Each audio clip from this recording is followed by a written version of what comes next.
श्रीमद् भगवद गीता के 14वें अध्याय का महात्म्य। श्री महादेव जी कहते हैं, पार्वती, अब मैं भवबंधन से छुटकारा पाने के साधन भूत 14वें अध्याय का महात्म्य बतलाता हूँ। तुम ध्यान देकर सुनो। सिंघल द्वीप में विक्रम बेताल नामक एक राजा थे, जो सिंह के समान पराक्रमी और कलाओं के भंडार थे। एक दिन वे शिकार खेलने के लिए उत्सुक होकर राजकुमारों सहित 2 कुतियों को साथ लिए वन में गए। वहां पहुंचने पर उन्होंने तीव्र गति से भागते हुए खरगोश के पीछे अपनी कुतिया छोड़ दी। उस समय सब प्राणियों के देखते देखते खरगोश इस प्रकार भागने लगा मानो कहीं उड़ गया हो। दौड़ते दौड़ते बहुत थक जाने के कारण वह एक बड़ी खंदक गहरे खड्डे में गिर पड़ा। गिरने पर भी वह कुतिया के हाथ नहीं आया और उस स्थान पर जा पहुंचा जहाँ का वातावरण बहुत ही शांत था। वहीं हरिण निर्भय होकर सब और वृक्षों की छाया में बैठे रहते थे। बंदर भी अपने आप टूटकर गिरे हुए नारियल के फलों और पके हुए आमों से पूर्ण तृप्त रहते थे। वहाँ सिंह हाथी के बच्चों के साथ खेलते और सांप निडर होकर मोर की पांखों में घुस जाते थे। उस स्थान पर एक आश्रम के भीतर वत्स नामक मुनि रहते थे, जो जितेंद्रिय एवं शांत भाव से निरंतर गीता के 14वें अध्याय का पाठ किया करते थे। आश्रम के पास ही वत्स मुनि के किसी शिष्य ने अपना पैर धोया था। ये भी 14वें अध्याय का पाठ करने वाले थे। उसके जल से वहाँ की मिट्टी गीली हो गई थी।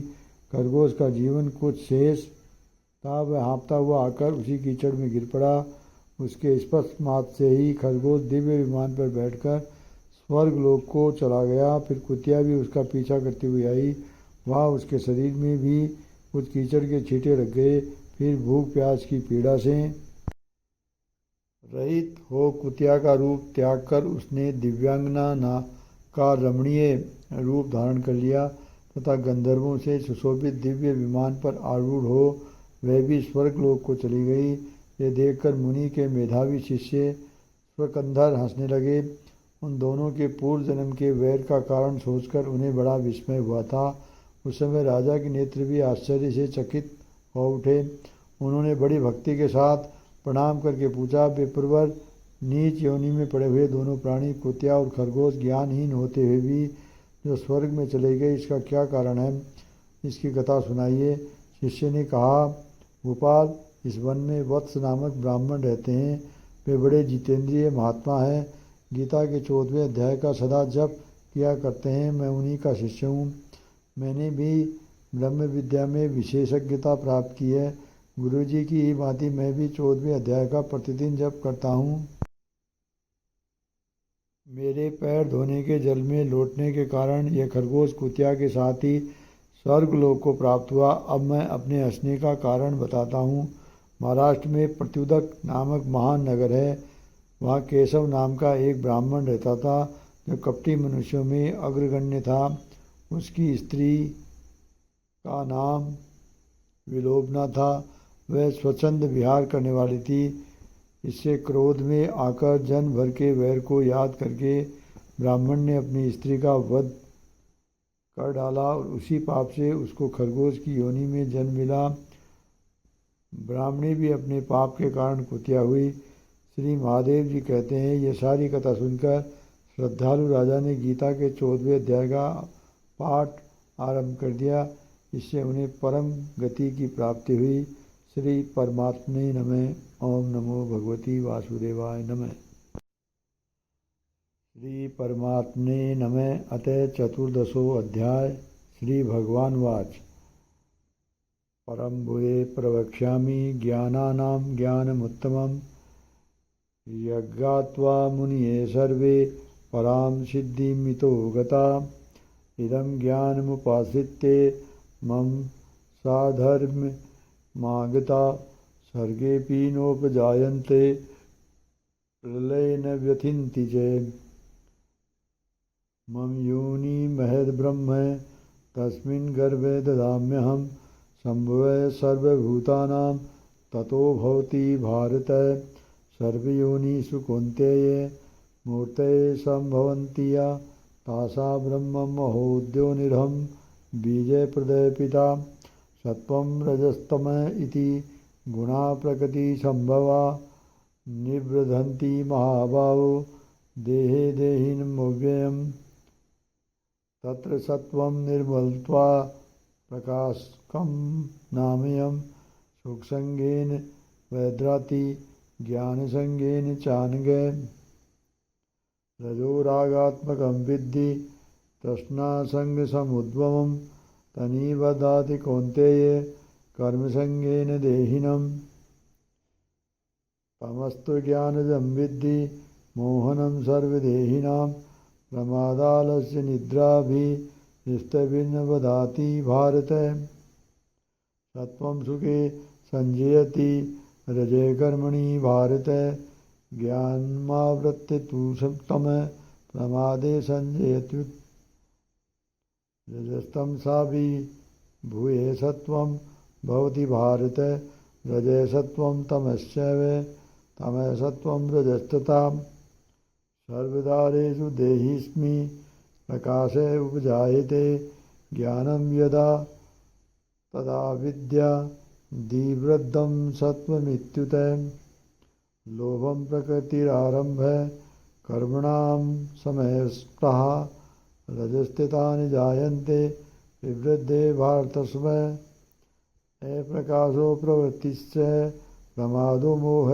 एव च तस्मितानि जायन्ते विवृद्धे कुरु नन्दन यदा सत्त्वे प्रवर्धेतु प्रलयं यान्ति देहव्रत तदोत्तमं विद्यां लोकान् मलान् प्रतिपद्यते रजसि प्रलयं गत्वा कर्मसङ्गीषु जायते तथा प्रलीनस्तस्मसि मूढयोनिषु जायते कर्मणः सुकृत्याहुः सात्विकं निर्मलं फलं रजस्तु फलं दुःखमज्ञानं तमसः फलं सत्त्वात् संजायते ज्ञानं रजसो लोभ एव च प्रमादमोहितमसो भवतो ज्ञानमेव च ऊर्ध्वं गच्छन्ति सत्त्वस्ता मध्यं तिष्ठन्ति राजसा जगन्यगुणवृत्तिस्तथा अद्यो गच्छन्ति तमसा नान्यं गुणेभ्यः कर्तारं यदा द्रष्टानुपश्यति गुणेभ्यस्य वरं वेत्ति मदांसो विगच्छति गुणानेतान् नतीत्ये त्रिन्देहि देहसमुद्वान् जन्ममृत्युजरादुःखे विमुक्तो मृत्स्वते अर्जुनवाच कैलिङ्गे स्त्रीन् गुणानेतान् नतितो भवति प्रभो किमाचारः कथं चैता स्त्रीन् गुणान्वति वर्तते श्री भगवान वाच प्रकाशं च प्रवृत्ति च मोहमेव च पाण्डव न देष्टि सम्प्रवृत्तानि न निवृत्तानि काङ्क्षति उदासीनवदासीनो गुणैर्यो न विवाचलत् गुणा वर्तन्ते इत्येव योऽवतिष्ठति नेङ्गते समुद् सुखस्वस्थसमालोष्टा समकाञ्चन तुल्यप्रिया प्रियो धीरस्तु तुल्यनिन्दात्मसंस्तुति मानापमानयोस्तुल्ये स्तुल्यो मित्रारिपक्षयो सर्वारम्भपरित्यागी गुणातीते स उच्यते मा च यो विचारेण भक्तियोगेन सेवते स गुणान् समतीत्येते तान् ब्रह्मभूयाय कल्पते ब्रह्मणो हि प्रतिष्ठाहं मर्त्याव्यस्य च स्वास्वस्तस्य च धर्मस्य सुखस्य कान्तिकस्य च ॐ तत्सदिति श्रीमद्भगवद्गीतासूपनिषत्सु ब्रह्मविद्यायां योगशास्त्रे श्रीकृष्णार्जुन संवादे गुणत्रय विभाग योगो नाम चतुर्थो अध्याय। श्री परमात्मे नमः। श्री परमात्मने नमः। 14वां अध्याय।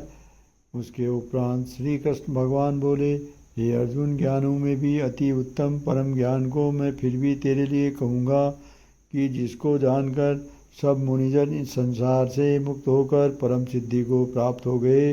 हे अर्जुन, इस ज्ञान को आश्रय करके अर्थात धारण करके मेरे स्वरूप को प्राप्त हुए पुरुष सृष्टि के आदि में पुनः उत्पन्न नहीं होते और प्रलय काल में भी व्याकुल नहीं होते, क्योंकि उनकी दृष्टि में मुझ वासुदेव से भिन्न कोई वस्तु है ही नहीं। हे अर्जुन, मेरी महत ब्रह्मरूप प्रकृति अर्थात त्रिगुणमयी माया संपूर्ण भूतों की योनि है, अर्थात गर्भधान का स्थान है, और मैं उस योनि में चेतन रूप बीज को स्थापन करता हूँ और जड़ चेतन के संयोग से सब भूतों की उत्पत्ति होती है। हे अर्जुन, नाना प्रकार की सब योनियों में जितनी मूर्तियां अर्थात शरीर उत्पन्न होते हैं, उन सबकी त्रिगुणमयी माया तो गर्भ को धारण करने वाली माता है और मैं बीज को स्थापन करने वाला पिता हूँ। हे अर्जुन, सत्वगुण, रजोगुण और तमोगुण ऐसे ये प्रकृति से उत्पन्न हुए तीनों गुण इस अविनाशी जीवात्मा को शरीर में बांधते हैं। हे निष्पाप, उन तीनों गुणों में प्रकाश करने वाला निर्विकार सत्वगुण तो निर्मल होने के कारण सुख की आसक्ति से और ज्ञान की आसक्ति से अर्थात ज्ञान के अभिमान से बांधता है।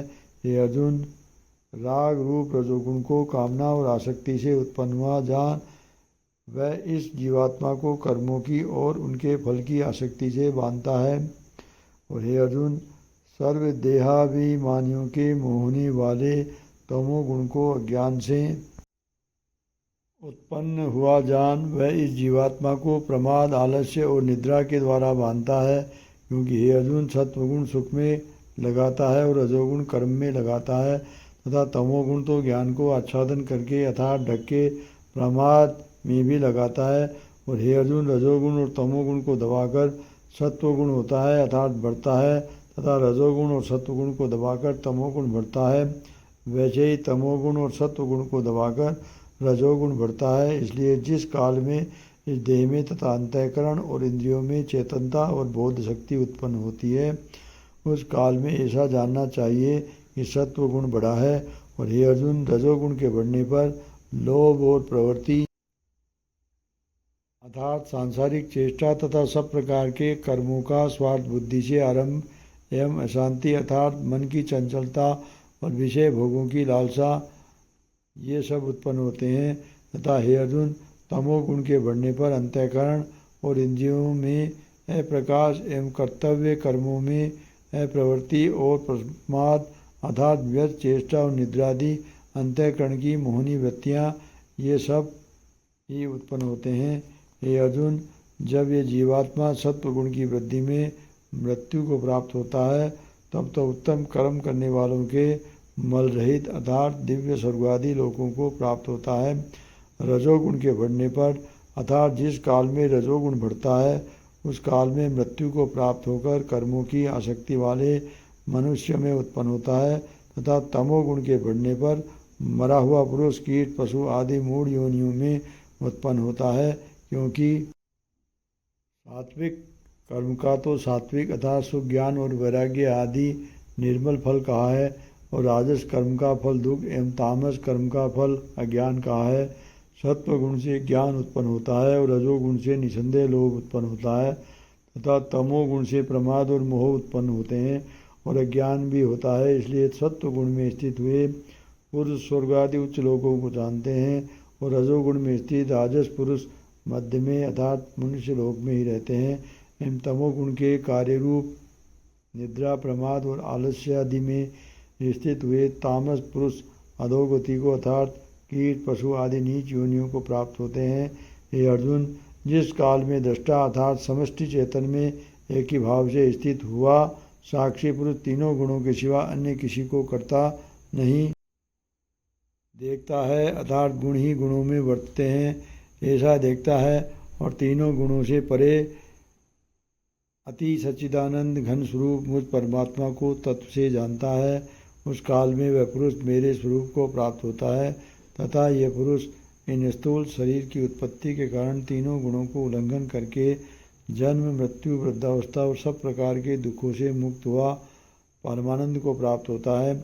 इस प्रकार भगवान के रहस्ययुक्त वचनों को सुनकर अर्जुन ने पूछा कि हे पुरुषोत्तम, इन तीनों गुणों से अतीत हुआ पुरुष किन किन लक्षणों से युक्त होता है और किस प्रकार के आचरणों वाला होता है तथा हे प्रभु, मनुष्य किस उपाय से इन तीनों गुणों से अतीत होता है। इस प्रकार अर्जुन के पूछने पर श्री कृष्ण भगवान बोले, हे अर्जुन, जो पुरुष सत्व गुण के कार्यरूप प्रकाश को, रजोगुण के कार्यरूप प्रवृत्ति को तथा तमोगुण के कार्यरूप मोह को भी न तो प्रवृत्त होने पर बुरा समझता है और न ही निवृत्त होने पर उसकी आकांक्षा करता है, तथा जो साक्षी के सदृश स्थित हुआ गुणों के द्वारा विचलित नहीं किया जा सकता है और गुण ही गुणों में बढ़ते हैं, ऐसा समझता हुआ जो सच्चिदानंद घन परमात्मा में एक ही भाव से स्थित रहता है एवं उस स्थिति से चलायमान नहीं होता, जो निरंतर आत्मभाव में स्थित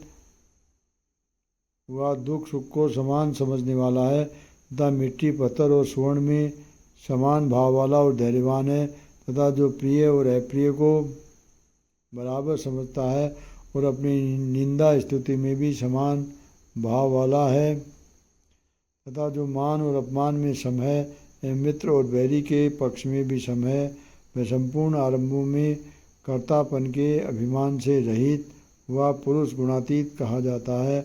और जो पुरुष अव्यभिचारी भक्ति रूप योग के द्वारा मेरे को निरंतर भजता है, वह इन तीनों गुणों को अच्छी प्रकार उल्लंघन करके सच्चिदानंद घन ब्रह्म में एक ही भाव होने के लिए योग्य होता है। हे अर्जुन, उस अविनाशी परम ब्रह्म का और अमृत का तथा नित्य धर्म का और अखंड एकरस आनंद का मैं ही आश्रय हूँ, अर्थात उपयुक्त ब्रह्म, अमृत, अव्यय और शाश्वत धर्म तथा एकांतिक सुख, ये सब मेरे ही नाम है, इसलिए इनका मैं परम आश्रय हूँ। इति श्री भगवद गीता रूपी उपनिषद एवं ब्रह्म विद्या तथा योग शास्त्र विषयक श्री कृष्ण और अर्जुन के संवाद में गुणत्रय विभाग योग नामक 14वां अध्याय। श्री परमात्मने नमः।